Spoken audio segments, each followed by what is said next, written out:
This presentation is an experiment. It has a series of photos taken in a local cemetery, each accompanied by a story. I've never found cemeteries to be sad, depressing, or morbid places.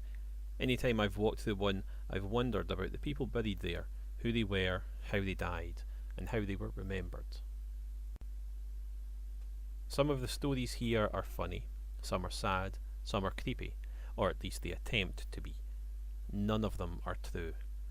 If even one of them causes you to pause and wonder the next time you are in a cemetery about the people lying there, then this experiment will have been successful.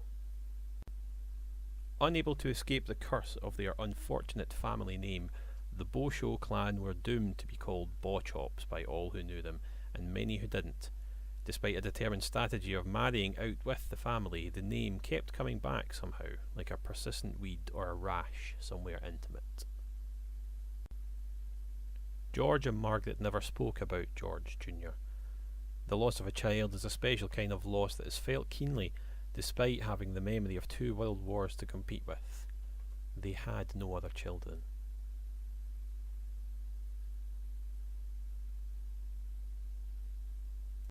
The Burt family paid in advance for their plot, reserving it ahead of time for several generations of descendants. It was supposed to last them centuries, but they've already ran out of room. See? No space left. People say the family patriarch has placed a moratorium on death within the family. I know you're supposed to put flowers on graves, but I also know that flowers dry and decay. What was once a grand bouquet showing the world how hard you could grieve ends up looking like petrol station afterthoughts. So I get that you might want to put artificial flowers down, but wouldn't you want to keep them clean? The parents were keen, no, adamant, that the plaque read accident. At the funeral, several of the mourners pointed it out in hushed voices, spoke behind gloved hands. They couldn't help but ask if the accident was the cause of death, or wonder, unkindly, if the child had been an accident himself. The eternal monument to the glorious fallen of our world wars.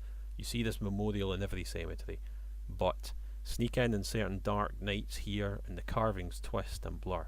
The names and dates change, sometimes the past, sometimes the future, rarely the same twice, and never any war any historian has heard of. Falkirk being Falkirk, this statue of Jesus finds itself regularly defaced and bearing the graffiti, "Come at me, bro."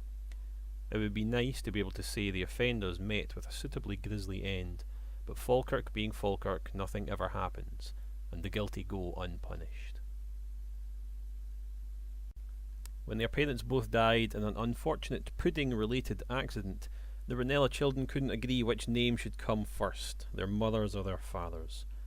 A simple grammatical argument grew legs, and now the gravestone stands unfinished, a testament to sibling rivalry. In life, George Harrison was a simple man who requested a simple memorial plaque. His wife Helen wanted the same. Their only child, a daughter, kept their plaque scrupulously clean until she died in an accident. With no other children, their plaque has gone untended and unrepaired for years.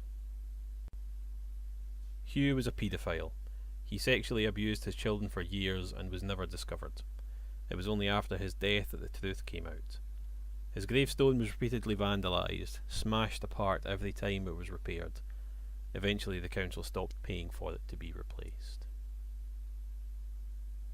The handful of children brave enough to go into the cemetery at night say that Elizabeth was a witch. They say her gravestone is so small because she was burned at the stake and only ashes were left. They say it cracked in two on the first anniversary of her death. They say that on a full moon, if you put your ear to the crack, you can hear her screaming as she burned. There's one grave in the cemetery marked not by a headstone, but by a tree. There's no plaque, no name, nothing to identify whose grave it is. Regardless, someone regularly trims the tree, tending, shaping and pruning it throughout the year. You can't help but wonder what the roots are feeding in for it to grow so well. Amongst the handful of professional gravediggers still in operation, there is a story that says this grave is actually a mathematical puzzle. They say that the small plaque, a mixture of Roman numerals and standard numbers, is actually some kind of formula waiting for someone to solve. They don't say what the reward will be for that solution. The horse never belonged to Jenny, the young girl buried here. When she died in 1930, the kind of plastics the horse is made from simply weren't available yet. It was added later by a grieving family member who had never met Jenny. They convinced themselves it was a touching, beautiful sentiment, and not a tacky, overwrought display of false emotion. Zombies are always popular with children. Another story that they tell each other is that the seemingly random patches of new turf like this that dot the cemetery have been laid down over graves that have been recently disturbed. Only, these are graves where the soil looks like it has been disturbed from the inside out. When the Hermiston will was read out, there were specific instructions for the headstone. It was to be planted beneath a tree and never to be cleaned. The idea was, the will said, that it would always look as if someone were weeping over the grave. Instead, the grand headstone simply looks filthy and unkempt now.